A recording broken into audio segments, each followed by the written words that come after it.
In this video, here's what we'll cover: what sensory processing differences are, what sensory integration therapy involves, what the evidence actually shows, how to choose the right support, sensory strategies for everyday life. Picture a family walking into a busy shopping center on a Saturday.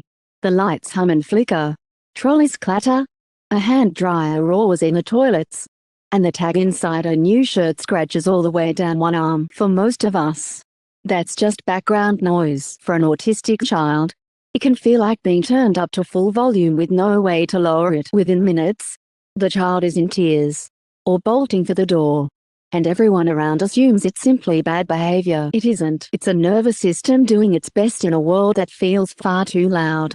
Families often ask me about one particular therapy for moments like these. It's called sensory integration therapy, and today I want to walk through what it is, what it involves, and what the evidence honestly says. This is for education, not a diagnosis or a promise, but I hope it helps you make a clearer, calmer decision.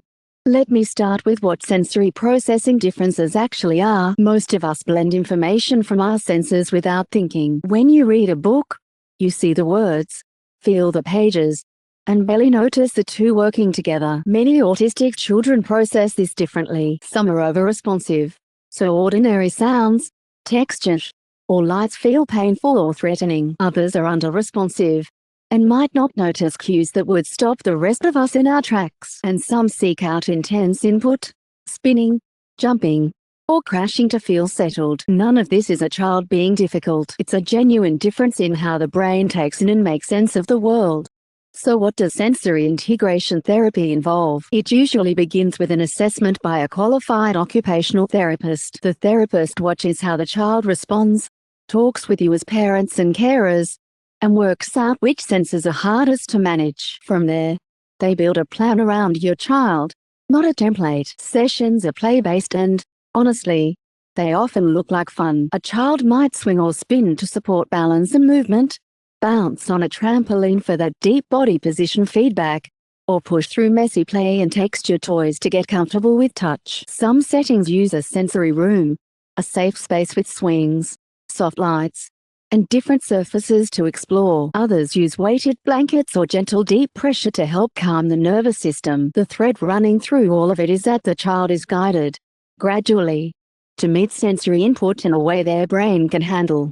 Now for the part I always try to be straight about, which is what the evidence actually shows. The research here is genuinely mixed. Some studies suggest sensory integration therapy can help certain children improve motor skills, cope better with touch or sound, and manage new situations with less distress. Other studies are more cautious and point out that we still need higher quality research to be sure how strong the benefits are, how long they last, and which children are most likely to gain from them. There's also an open question about whether changes in the therapy room carry over into everyday life at home and at school. So I'd never promise a cure or a guaranteed outcome. What I can say is that, delivered by a trained therapist, it's generally considered safe, though a child can sometimes feel overwhelmed during an activity, which is exactly why careful monitoring matters. That brings me to how you choose the right support. A few things make a real difference. First, look for someone genuinely qualified, ideally an occupational therapist with specific experience in autism and sensory processing. Second, ask how goals will be set and measured, because vague aims are hard to review. Third, expect an individual plan, since no two autistic children are the same. Fourth, notice whether sessions are playful and child-led, because children learn best when they're enjoying themselves. And fifth, agree from the start how progress will be tracked, so you and the therapist can adjust the plan together rather than just carrying on regardless.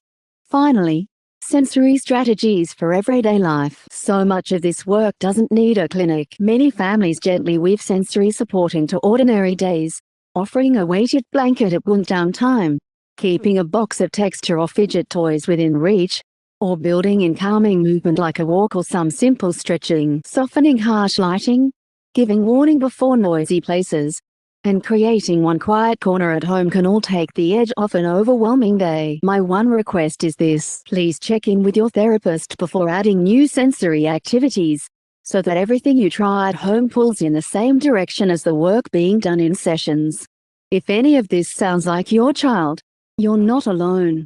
And you don't have to work it out by yourself. At Potentialz Unlimited in Bella Vista, we support autistic children and their families with warmth, patience, and a plan built around your child. You can read the full guide or book an appointment using the links in the description below. Before you go, here's a quick recap of what we covered. What sensory processing differences are. What sensory integration therapy involves. What the evidence actually shows. How to choose the right support. Sensory strategies for everyday life. And one small thing that really helps more people find this. Subscribe for weekly mental health explainers. Like this video if you found it helpful. Share it with someone who might need it.